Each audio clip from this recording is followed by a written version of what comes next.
Welcome to part 2 of the Skulduggery Pleasant series, summary and review.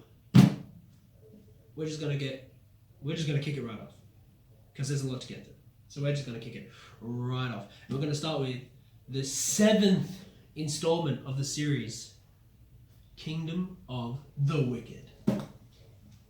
As you can see, the books and summaries are getting bigger and more complex as we go. If you did watch the first video, thank you. If you haven't, go fucking watch it. In the 7th book of the series, across the land, normal people are suddenly developing wild and unstable powers, infected by a rare, strange form of magic. They are unwittingly endangering their own lives and the lives of the people around them. But as our two favourite detectives begin their investigation into this madness, we follow along with a normal teenage girl who, along with her normal teenage friends, become infected, become powerful, become corrupt, wielding the magic of the gods, and start tearing the city apart with their antics and their teenage bullshit. So, yeah. During an interview with an infected mortal man, he tells Skulduggery that he was given his powers in a dream by a man called Gideon. Pleasant and Kane discover that Gideon used to be a pacifist called Walden D'Assi, who disappeared after discovering his true name was Gideon. Now, as I said earlier, a person with access to their true name has access to the truest, most powerful form of their magic, as well as kind of like a higher consciousness. It's kind of crazy. They find that D'Assi was handed over to a detective, Tyron Lament. His group, who was tasked with making sure that Gideon never used his powers, and our duo set off to the Alps to actually see a specially built prison for Gideon called the Cube. While this is happening, while the investigation is underway, and while our duo head off to the Alps for some skiing, I'm joking. While this is happening, our superpowered teens are quite rapidly descending into madness and murder, with one of them actually killing their own sibling. I can just eat my fucking Pop-Tart. Our story progresses at a pretty serious pace. Valkyrie is actually shunted into another dimension. Now, shunters are like teleporters, but instead of going in our own reality, they kind of do it between every other reality. So she's actually shunted into another dimension by one of Lament's men named Silas Nadar. He will come up a few times in the series from this point onwards.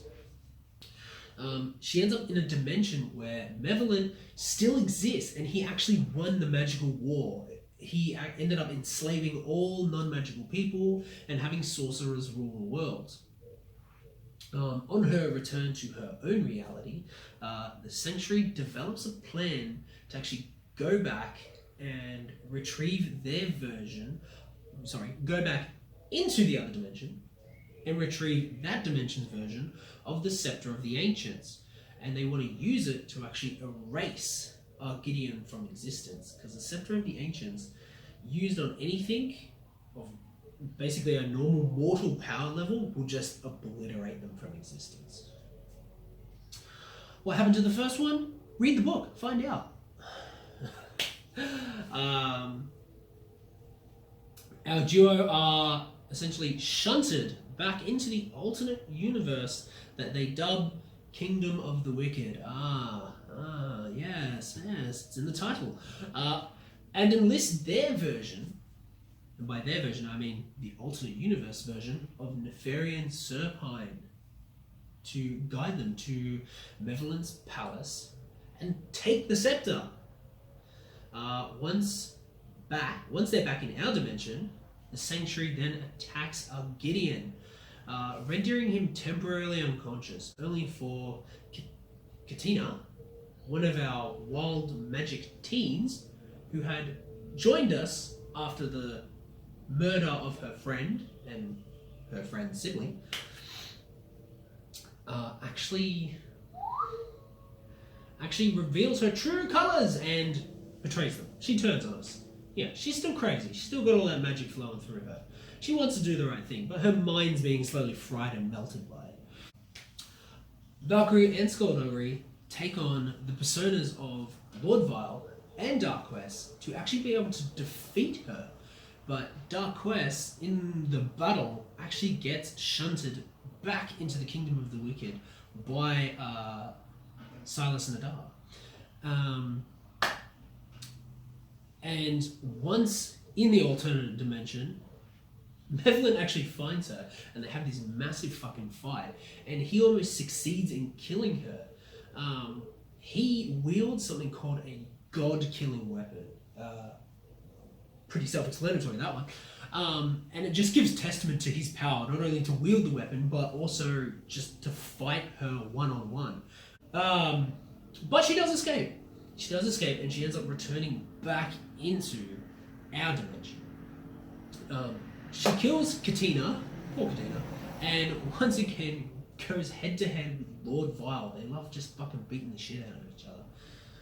Pleasant returns to his senses and basically induces like an epileptic shock into Dark Quest, allowing Valkyrie to return and gain control of herself as well. This whole last section of the book is a banger with all these next level magic battles. Honestly, it's fucking awesome. There is a little bit of a political twist at the end with an elder being assassinated, but I'll leave you to enjoy that when you read the book, and I hope you fucking do, because it's great. Oh my god, I showed the wrong book! That's okay. We reach our 8th installment with Last of the Dead Men. Yeah. Alright, so 3 months prior to the actual story starting, we have ourselves a little mechanical robot who's called the Engineer as he prepares to head to Ireland to shut down a machine before it inevitably leads to the probable destruction of the world. However, on his travels, as he's just about there, boom, he gets hit by a truck. The main story of the book starts with the Irish Sanctuary and a collective group of sanctuaries calling themselves the Supreme Council, politically hashing it out as an English elder named Ilori Resent. Yeah, Ilori Resent attempts to absorb the Irish Sanctuary in its weakened state, as well as to gain access to a machine called the Accelerator. Oh, I wonder what that could be. Obviously, Ghastly and the other elders tell them no. Fuck off. You're not getting us. And this sets off a series of spy versus spy middle fingers pretty much going on, really. There's a whole lot of inter-sanctuary Chinese whispers and backstabbing.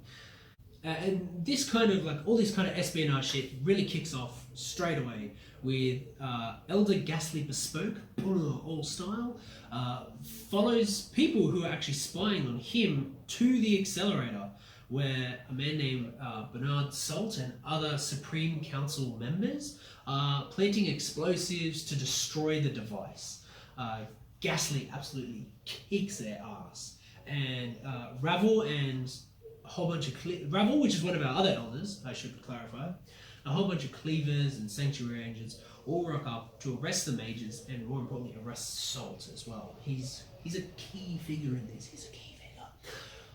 Ravel informs them that the Supreme Council are demanding the release of Salt, and actually, due to him being arrested, they start arresting Irish mages and operatives all over the world, accusing them of various things like espionage and traitorism and all kinds of shit, including Dexter Vex, which is another character that becomes prominent in this book and later in the series.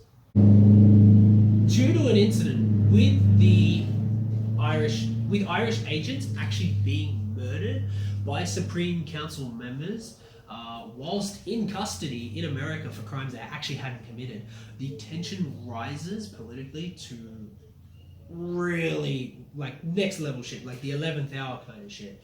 And an extremist group actually executes Ghastly's attacker, Salt, live on TV in retaliation. Life for a life, eye for an eye. For all the Irish agents that they're going to lose, they're going to essentially kill Supreme Council agents, which is a pretty next level thing for a children's book. They are informed by an old war buddy of Skulduggery's that the Supreme Council are assassinating potential threats, with Skulduggery and Valkyrie being pretty much at the top of the list. Meanwhile, a powerful magic shield is actually established over Ireland, and the Supreme Council meets to discuss the Irish Sanctuary's actions, and the council essentially plots to kind of like assassinate the elders, just take them out, because they're like, we want the Irish Sanctuary, we want a council that envelops all of Europe. So that's what they're after, that's what they're trying to do. Fletcher, our teleporter, Anton Shutter, Finbar, China Sorrows are all subsequently attacked, and most barely make it out with their lives. Yes, I said most. Simultaneously, Dexter Vex is kidnapped by our newly possessed Tanith Lowe during prison transfer. Tannen, Sanguine, so Billy Ray Sanguine, oh yeah, and a few others actually infiltrate the Midnight Hotel to disable it after Anton Shutter informs them that it can be used to gain access to Ireland, avoiding the shield entirely, and it's too dangerous to let fall into the other's hands. So that's what they do. They go in to disable it. It's good. The Dead Men, yes, the Last Stand. The Dead Men are basically this world's version of the Suicide Squad. The Dead Men reform with Skulduggery, Erskine Ravel, one of our elders, Ghastly, another one of our elders, Anton Shutter, the owner of the Midnight Hotel, Sakrin Rue, who we saw earlier, and Dexter Vex. Valkyrie is then also recruited into the Dead Men as their 7th member, and their first mission is to retrieve the Engineer, which is being held within a French sanctuary. After an epic encounter, they retrieve the Engineer and they bring it to Ireland with the assistance of both the Australian and African sanctuaries. The conflict comes to a head as the first real battle over this conflict, I fucking wrote that wrong. The first real conflict comes to a head with the first real battle. Placing the Engineer in a disused military base filled with hollow men, which are kind of like little paper guys filled with gas. They're kind of gross, but useful for bodies. A military base filled with hollow men, a small battalion of vampires, Fletcher, the Dead Men, and a group of monster hunters. The trap is sprung, and Fletcher teleports away with the monster hunters and the Engineer, but the vampires never arrive as their leader is actually betrayed and decapitated by one of their own. Valkyrie, Tennant, and some of the others are captured and tortured by enemy sensitives, only escaping thanks to Valkyrie's alter ego, Dark Quest, quite literally brain melting their captors. We learn the Engineer must shut down the accelerator, which will cause an explosion of supercharged magic capable of wiping out a good portion of humanity, if not all. But the Engineer's memory unit is damaged, and it cannot shut down the accelerator. Its replacement memory unit is fucking held within the English sanctuary. Of course it is. Of course it is. Well done, Derek. Skulduggery, Vex, Sarkenru, Valkyrie, Tenneth, and Sanguine, which we still don't really like, end up going to the English sanctuary to get the Engineer's memory unit, which they actually do manage to do, while Bespoke, Shutter, and Ravel go to their sanctuary, the Irish sanctuary, to investigate some of Elder Mist's recent actions. She's been doing some shit. And this is actually where it all gets really crazy. Mist being our head elder of the three, and Ravel being our second elder of the three, actually betray Ghastly. Oh, our poor Ghastly. And they actually reveal plans to rule over mortals. What the English sanctuary was afraid of was actually true. It was actually happening. They had people breaking the law, breaking magical law. Skulduggery and Valkyrie try and rescue Fletcher after he's been captured, and during this mission, Valkyrie is trapped and quite literally torn to shreds by her captors. And in this happening, gives in to dark quests once again and obliterates all of her enemies. All of her enemies. And ends up flying off into the distance and leaves Skulduggery and Fletcher on their own. She just fucks off. Doesn't care. Ravel delivers a speech to the town of Rawhaven, where the sanctuary is held, about how the time of sorcerers has come, how living in the shadows as second-class citizen of the world is no longer acceptable for people of power. Cue the dimensional shunter manipulating an entire magically advanced city right over the top of the current town, and they dub it New Rawhaven City. Clever.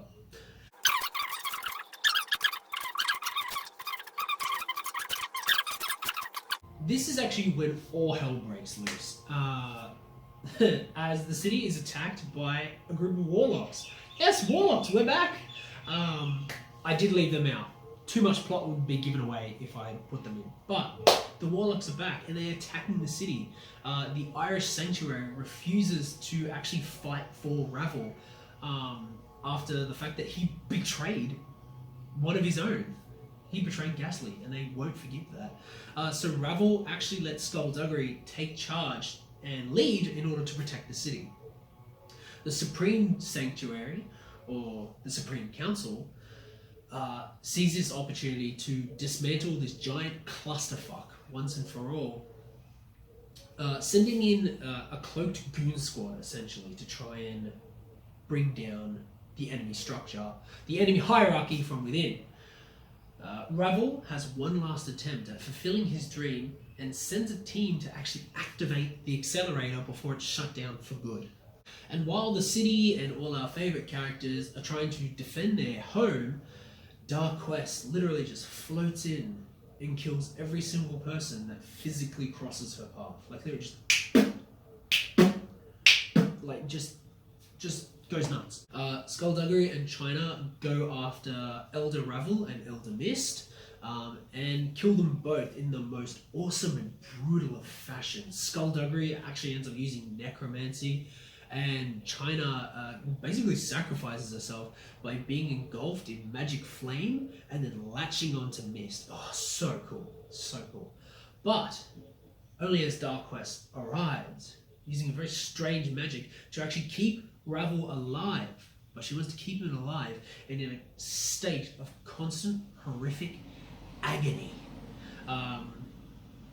She actually ends up healing China, which is a very strange thing to do. Didn't see that coming. She actually heals China, even though China actually tries to do the same thing and latch on and engulf Dark Quest in magical flames. But she kind of just pushes her off, heals China, heals herself, wraps herself in a skin-tight suit of shadows, and then leaves them all broken in the dust. The city of Rawhaven is now a broken, bloodied battlefield that's been put into emergency lockdown, and it just gets worse as the engineer then explains to what's left of their sanctuary, which is fuck all,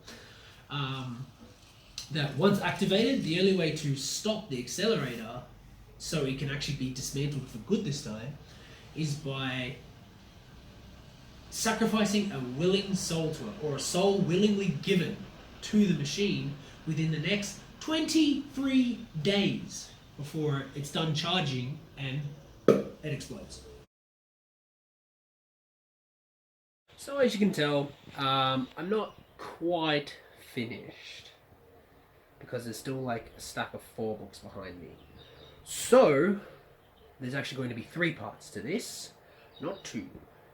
I'm going to try and get everything done in the next video, which I hope you will watch. Okay, see you, bye.